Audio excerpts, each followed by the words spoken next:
played in 5 grand finals with us. I guess the most memorable from a supporter's point of view was that intercept in the 67 grand final. How do you look back on it now? Oh, it's that long away now, you nearly forget it all, but it was great memories here. I mean, I played across here when I was a kid, Moore Park Juniors, that was our home ground here, and it was always a pleasure to play at Redfern Oval, and you know, after I come in 1963, 65, we played in the grand final in front of a record crowd. 2 years later we won the grand final, so it was a great memory. I mean, it's the South's first premiership since 1955, so everyone was on a high in the area. I mean, all the shopping centres and so on was all full of red and green streamers all over the place. And it's good that the whole area was all lit up, and it's a bit of a shame that we haven't won a competition in 40 odd years, because I mean, a lot of people haven't seen us win a competition, haven't seen those great memories, but you'll find if this side makes the grand final this year, all the areas will all be lit up again, and it's just a wonderful feeling when the South's on top.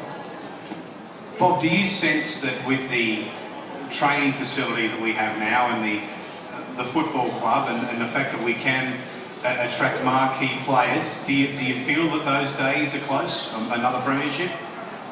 Well, we've had a good side for the last couple of years, but unfortunately, I think this is cutting. Hear me there? Yeah, we've had a lot of injury, but if we can keep our top roster on the park, there's no doubt we can. 2-2. Is it me? Okay. I'm trying to think what's the bench on it. The Premiers, yeah, and I'm pretty sure that these players stay in the park. They've got, I mean, it's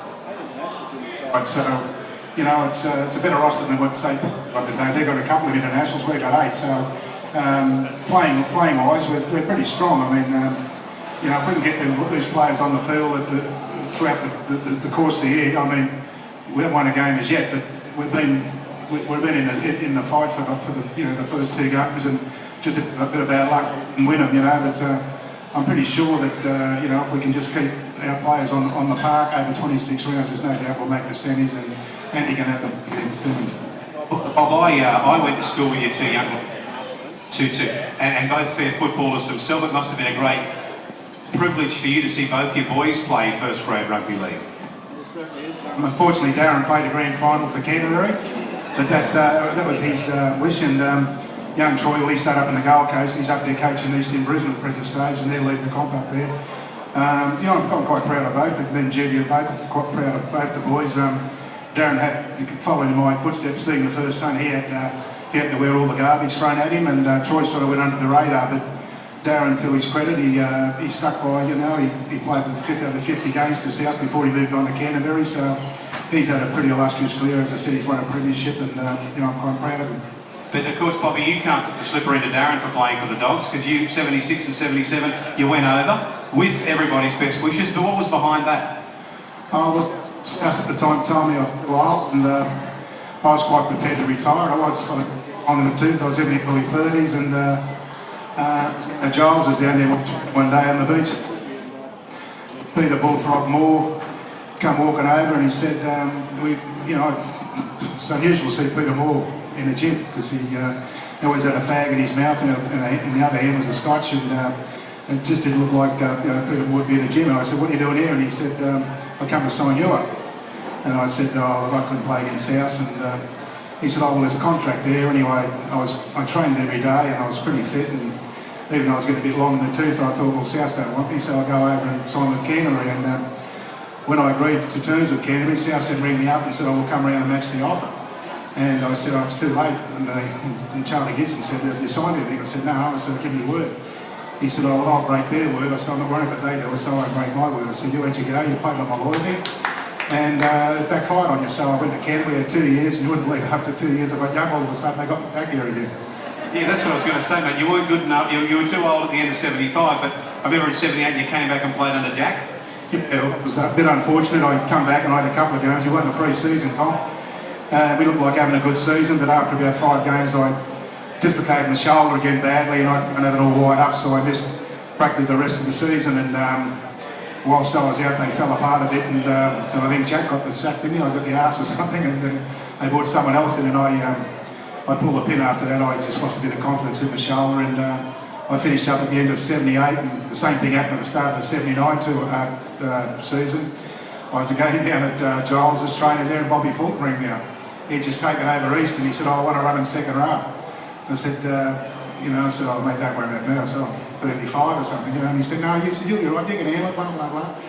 And I said, all right. Anyway, I had one game at the cricket ground with him, and did a trial match, and mate, I knew it was all over. I mean, there was holes as big as here from the bar, and I had no interest in going through them, and I knew I might have been fit in that, but I just lost interest. I had 16 seasons, and in those days we had to work also, and it was pretty hard on the family and that, and on your body. And I just thought, no, I'll turn it up, and I bailed out after that. I went game with East in the trial match, so if anyone wants to have a bet with people, I did play for the Roosters, but unofficially. Mate, I don't think that blokes like you, with the great respect, Gary Stevens and Paul Satan and Lurch, God rest his soul, and Bob Grant, Eric Sims and Ray Brannigan, I don't think you could ever understand the amount of pleasure and joy you blokes have given to us as South supporters in those glory days. And I can remember up here in Redford and going over to training, and you blokes always had time for the kids, which was fantastic. And next stage you're doing great deals on the Commodores and the Cruisers and everything else out there at Sutton's Aycliffe. Some of the captains still working. All right. Yeah, you're right. All the guys that come out of the juniors will just two. Mitch, can you have a look at this, mate, when you get a sec? Sorry, Bob. All the junior players. All the junior players. The kids in the area. We grew up. We were exactly like they were. I mean, when I was going to school up here in Surrey Hills, Surrey Hills, Bernie Purcell used to come into the school every now and then, and he'd sort of coach us for a day or whatever, or a session, and a pretty little famous school up here. I know people at school closed up now, but I was the last international to come out of there. Prior to me, there was a bloke called Benny Waring who played for South in the glory days of the 20s and the 30s.